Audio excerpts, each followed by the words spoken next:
Hello good morning friends. And मुझे पूरी उम्मीद है कि आप अपने सीटेट एग्जाम की प्रिपरेशन अच्छे से कर रहे होंगे, बिल्कुल अच्छे से लगे हुए होंगे। ठीक है, तो आज हम करेंगे 10 क्वेश्चंस इंग्लिश पैडागॉजी के। ओके, और सबसे पहले हम समझेंगे कि पैडागॉजी एक्चुअली में है क्या, ये पैडा वर्ड कहाँ से आया, पैडागॉजी वर्ड एक्चुअली में है क्या। तो मैं आपको बताऊं, देखो पैडागॉजी जो वर्ड है ये ग्रीक वर्ड से लिया गया है, जो बनता है दो शब्दों से, पैडा प्लस ईगोगोज। पैडा PEDA, पैडा प्लस ईगोगोज, जिसमें पैडा का मतलब है यूथ, युवा, युवा जो बच्चा होता है, और ईगोगोज का मतलब होता है अग्रणी, जो हमें फॉलो करता है, जो टीचर्स को फॉलो करता है। ठीक है, तो युवा अग्रणी ये होता है पैडा एगोगोज। पैडागॉजी का एक्चुअली में अगर मोटा मोटा शब्द देखें तो पढ़ाने का तरीका, पीछे डिस्टर्बेंस हो रहा है पर आप ध्यान न दीजिएगा। तो पढ़ाने का तरीका क्या है, हम कैसे पढ़ाएंगे बच्चों को क्लास में। ठीक है, बेसिकली ये चीज़ें होती हैं। पैडागॉजी का मोटा मोटा मतलब याद रखिएगा, शिक्षण शास्त्र। शिक्षण शास्त्र, किस तरह से हम पढ़ाएंगे क्लास में।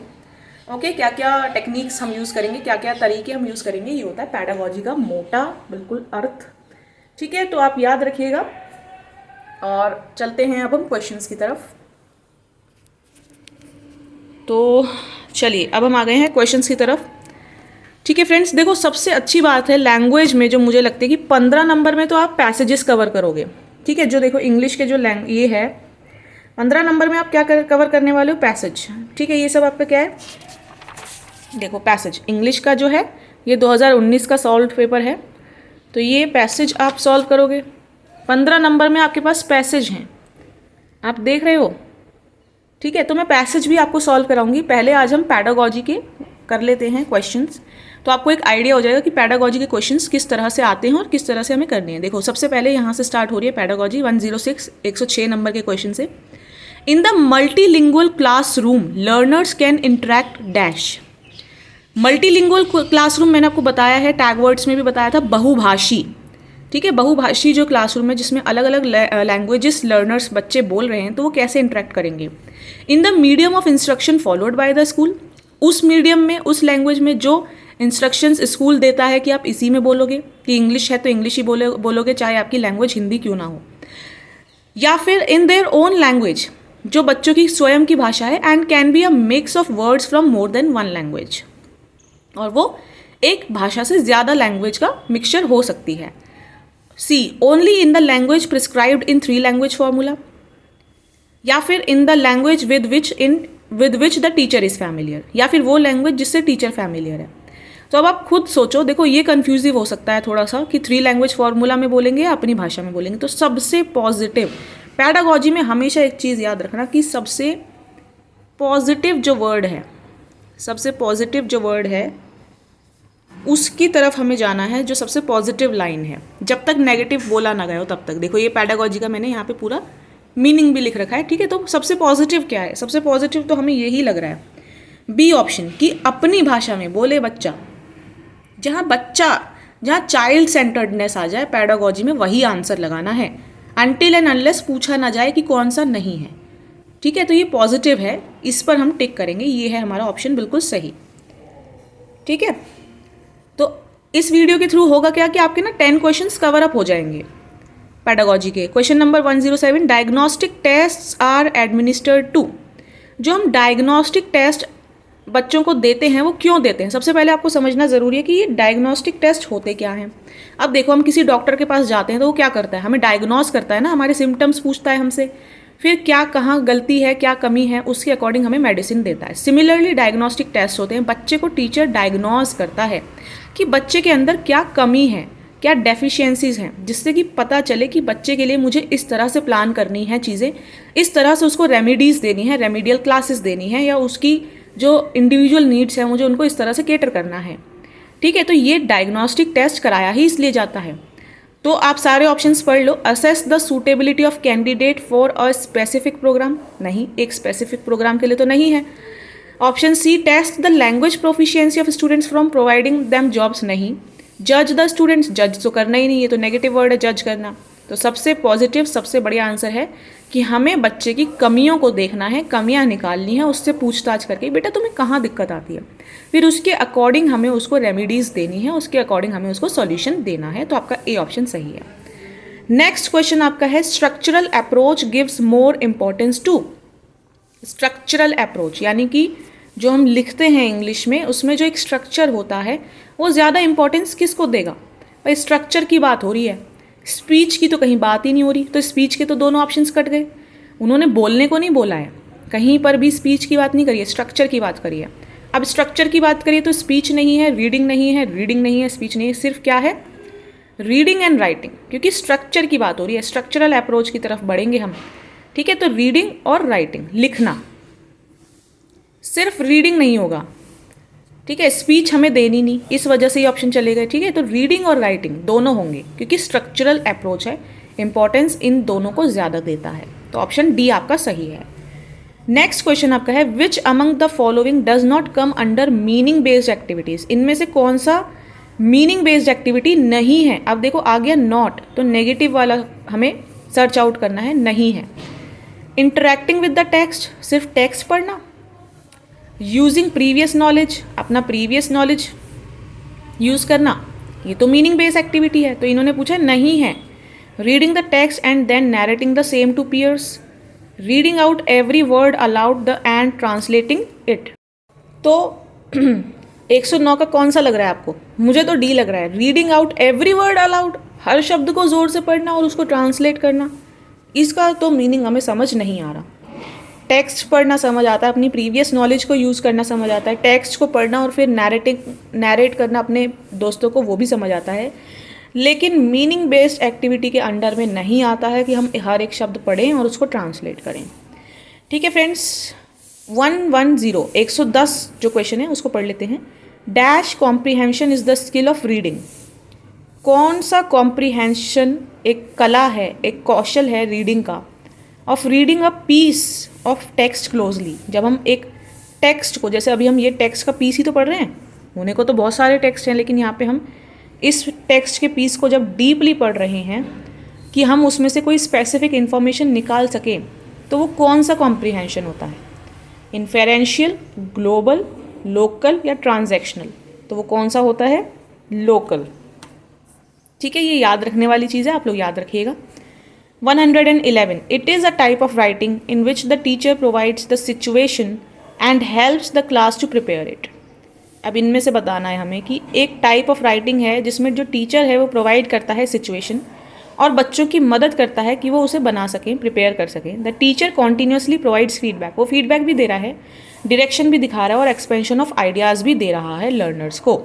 अब यहाँ से आप खुद ही समझ सकते हो कि कॉन्टीन्यूसली जो टीचर है वो उनको हेल्प भी कर रहा है, उनको फीडबैक भी दे रहा है, उनको दिशा भी दिखा रहा है। तो बेसिकली वो कर क्या रहा है? क्या वो कंट्रोल राइटिंग है? नहीं।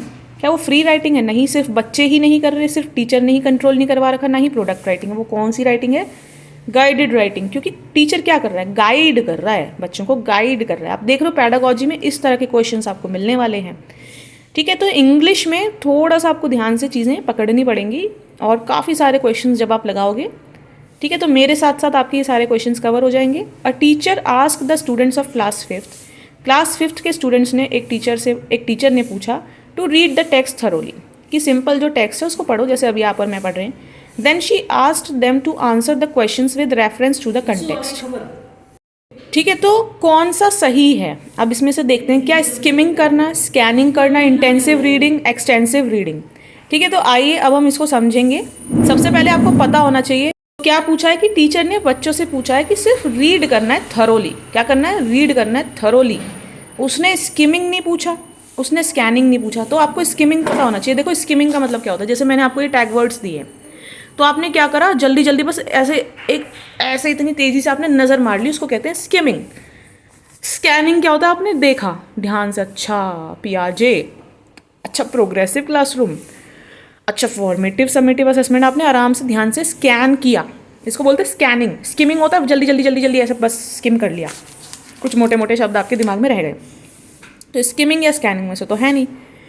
अब क्या ये इंटेंसिव रीडिंग है या एक्सटेंसिव रीडिंग है? इंटेंसिव रीडिंग होती तो टीचर क्या कहता, डीपली पढ़ना, आराम से पढ़ना, क्वेश्चंस पूछेंगे हम आपसे। लेकिन ये एक्सटेंसिव रीडिंग है क्योंकि उसको सिर्फ टेक्स्ट पढ़ना है थरोली। सॉरी फ्रेंड्स, ये इंटेंसिव रीडिंग है। इंटेंसिव रीडिंग मैंने अभी पीछे चेक करा, अब ये स्किमिंग नहीं है, स्कैनिंग नहीं है, ये तो मैंने आपको सही बता दिया and I am so sorry कि ये एक्सटेंसिव नहीं इंटेंसिव रीडिंग है, क्योंकि बच्चा हर शब्द को पढ़ के ही तो निकलेगा ना आगे। एक्सटेंसिव का मतलब है कि मोटे मोटे तौर पे पढ़ लिया, पूरा नहीं पढ़ा आपने, एक एक शब्द नहीं पढ़ा कि बस ऊपर ऊपर ही सुपरफिशियल लेवल से। बेसिकली स्कैनिंग की तरह ही हो गया। स्कैनिंग में आप बोल नहीं रहे हो, ठीक है, स्कैनिंग में आपने खुद ही स्कैन कर लिया मन के अंदर, ऐसे स्किमिंग होती है। लेकिन एक्सटेंसिव रीडिंग यानी कि मोटा मोटा सा आपने धीरे धीरे चुपचाप जो है थोड़ी रीडिंग लगा ली, ऐसे हल्की फुल्की सी सुपरफिशियल लेवल पे, कि जैसे अच्छा teacher then she asked reference to the context, इस तरीके से ये हो गई बाहरी तौर पे रीडिंग। लेकिन इंटेंसिव रीडिंग कर रहा है वो बच्चा, क्योंकि वो हर चीज़ को पढ़ेगा। जैसे कि मैं आपसे बोलूँ कि ये क्वेश्चन पढ़ो, तो which among the following does not come under meaning based activities, तो ये डीप रीडिंग हो गई, इंटेंसिव रीडिंग हो गई, क्योंकि आप हर चीज़ को पढ़ रहे हो, हर शब्द को पढ़ रहे हो, हर अक्षर को पढ़ रहे हो और समझ रहे हो। ठीक है फ्रेंड्स, तो ये आप ध्यान रखिएगा। और जो इससे पहले जो मैंने वीडियो डाली थी जिसमें मैंने 10 क्वेश्चंस कराए थे CDP की, उसमें क्वेश्चन नंबर 3 का जो आंसर है, क्वेश्चन नंबर 3 का जो आंसर है वो है लैक ऑफ एबिलिटी। प्लीज़ उसको करेक्ट कर लीजिएगा। देखिए आप कहेंगे कि आप तो गलत पढ़ा रहे हो। देखो ऐसी बात हो जाती है कि हम भी कहाँ से सारी चीज़ें लेकर आते हैं। हमारे पास भी इंफॉर्मेशन का सोर्स या तो गूगल होता है, या बुक्स होती हैं, या यूट्यूब भी होता है। ठीक है फ्रेंड्स, तो थोड़ा सा चीज़ें हो जाती हैं कई बार। चलिए आगे करते हैं। The term कॉम्प्रीहेंसिबल input is associated with, कॉम्प्रीहेंसिबल जो इनपुट जो वर्ड है ये किससे जुड़ा हुआ है, तो ये आपको याद करना पड़ेगा, स्टीफन क्रशन से ये जो वर्ड है कॉम्प्रीहेंसिबल इनपुट, ये जुड़ा हुआ है। ठीक है, तो कितने क्वेश्चन हो गए हमारे अभी, 1 2 3 4 5 6 7 और 8, अब 2 और करेंगे, 10 क्वेश्चंस का रखते हैं। ठीक है, next is which one of the following is not a सब स्किल ऑफ रीडिंग, इनमें से कौन सी रीडिंग की जो हम रीडिंग करते हैं उसकी सब स्किल नहीं है। तो कनेक्टिंग, आई थिंक हम जब रीड करते हैं तो कनेक्ट तो करते ही हैं भाई। जब हम कोई चीज़, अब आप ये क्वेश्चन रीड कर रहे हो तो आप कनेक्ट कर पा रहे हो, आप प्रिडिक्ट भी कर पा रहे हो थोड़ा थोड़ा कि हाँ कुछ इस तरीके का क्वेश्चन है तो कुछ इस तरीके का आंसर हो सकता है। सिंथेसाइज करते हो, सिंथेसाइज यानी संश्लेषण करना।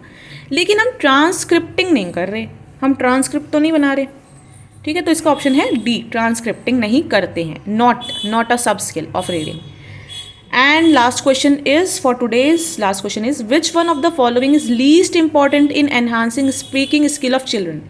अगर हमें बच्चे के बोलने की जो स्किल है, बोलने का जो कौशल है वो सुधारना है, अच्छा करना है, तो इन चारों में से कौन सा लीस्ट इंपॉर्टेंट है जिसे हम नहीं करेंगे।